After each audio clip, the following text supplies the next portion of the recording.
Dropshipping business dito sa Pinas, patok pa ba this 2025? So alamin natin yan for today's video.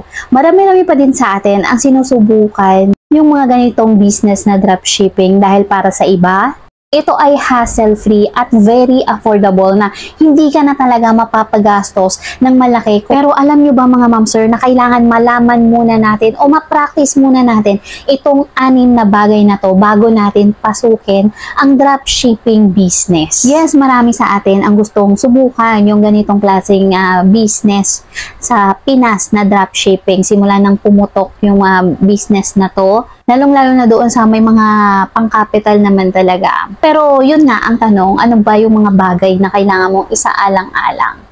Porket narinig mo lang online, hindi porket nag-trending lang yung klase ng business na to, ay papasukin natin agad-agad nang wala tayong extra knowledge or konting kaalaman kung ano ba yung business na papasukin natin. And kung ako yung tatanungin ninyo kung patok pa ba siya this 2025, yes, patok pa naman itong mga dropshipping business na to, lalong-lalo na doon sa mga businessman na talagang kayang makipagsabayan.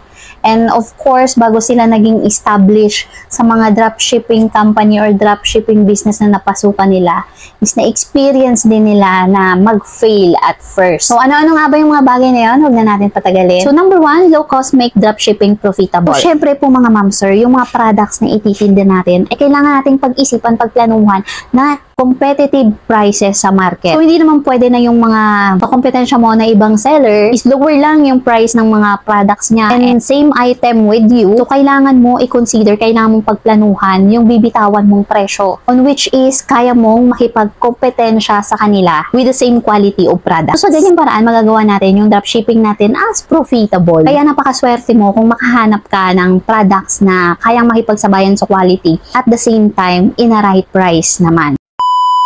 Number 2, let's keep in our mind na in dropshipping is highly competitive. So, since everyone po pwedeng mag-start sa dropshipping, diba, with minimal investment, very attractive siya sa mga entrepreneur, no, to sell products online. So, makakapag-start ka anytime, basta meron kang puhunan. So, that makes it competitive. So, nagtataka kayong iba is almost pare-parehas yung mga benta, di ba? Nagkakatalo lang sa mga strategy and almost magkakalapit lang naman yung mga presyo. Pero, kayang-kayang makipagsabayan, pumapatok pa rin sa market yung mga products nila. So, since dropshipping is highly competitive at napakarami mong kakompetensya dito, kailangan meron kang unique strategy. So, ano yung unique strategy na yon? So, piliin mo yung niche na hindi crowded, yung konti pa lang yung nakakaisip ng mga products na yon, pero it is very essential sa mga tao at a lower value or lower price. So, yung iba, anong ginagawa? Dahil nga, grabe, sobrang dami ng mga kakompetensya dito sa dropshipping. So, nagbi-build sila ng kanilang sariling brand. So, kung mapapansin niyo yung may mga beauty products yan,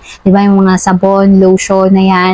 So, nagbi-build sila ng sarili nilang brand para mas makilala sila. So, isang paraan yan or unique strategy na ginagawa ng mga entrepreneurs sa ngayon para maging successful sa dropshipping business. So, they are building a brand. Number 3, like any other businesses, dropshipping success takes time. So, sabi ko nga sa inyo, marami ng mga entrepreneur ngayon na nag-success na kay dropshipping, but most of them, for sure, nag-fail sa mga first attempt nila, second attempt nila, third attempt nila.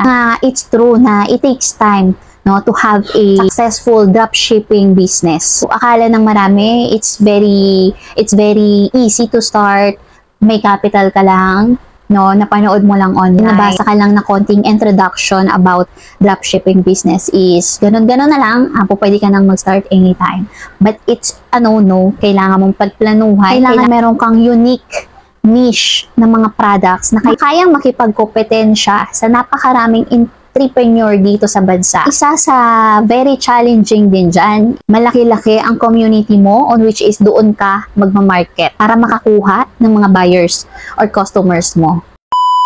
Number 4, finding a reliable dropshipping suppliers is the key. So, sabihin na natin na ikaw na yung may pinakamagandang marketing strategy. You have the best marketing campaigns online. Pero hindi gusto ng mga customer yung mga products or quality ng mga products na binibenta mo. Still, your dropshipping business may be doomed. And soon, it will fail. So, sa paghanap ng reliable na dropshipping suppliers, so hindi rin siya madali. Kasi kailangan mong makahanap ng supplier na hindi ka mapapahiya when it comes sa delivery ng mga items. You need to know your suppliers. You need to know the background of your suppliers. So, kailangan mong alamin yung mga products na itinitinda nila dahil yan din isisal mo sa mga customers or buyers mo. So, you need to make sure the quality of the products, the delivery is smooth.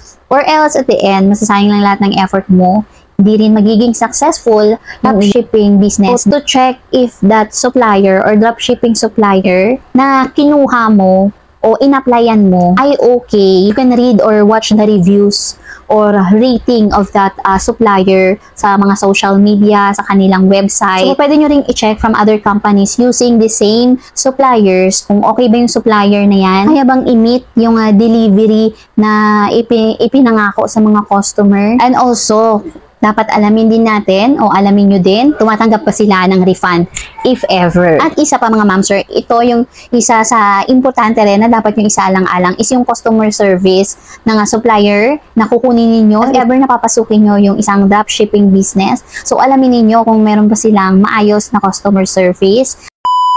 Okay, number 5, dropshippers are responsible for support. So, as I said earlier, mga ma'am sir, so isa to sa kinakailangan kapag pinasok mo ang dropshipping business. Mga ganitong customer support, guys, nakakatulong din po ito para i-avoid yung mga complaint ng mga customers publicly.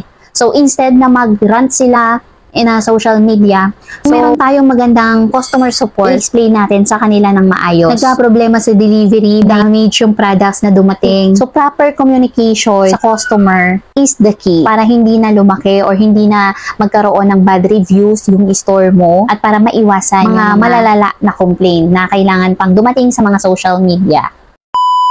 Number 6 is the legality of dropshipping business. So, we know naman na dropshipping is legal. As long as sumusunod naman ito sa patakaran ng SEC, meron naman itong mga licenses. So, kailangan i-consider mo rin dito na may mga taxes. So, kailangan i-consider din natin as a dropshippers, meron tayong mga taxes na kailangan bayaran. And then, of course, diba, kahit sabihin mong legal itong mga dropshipping business na to, we need to review their contracts. Or kung talagang maglalabas kayo ng medyo malaki-laking pera or capital para sa business na to, you need to consult to a lawyer first. So, ipakita ninyo yung contracts na meron yung dropshipping business na to, if it's okay ba. So, you need to review, also study the e-commerce policies.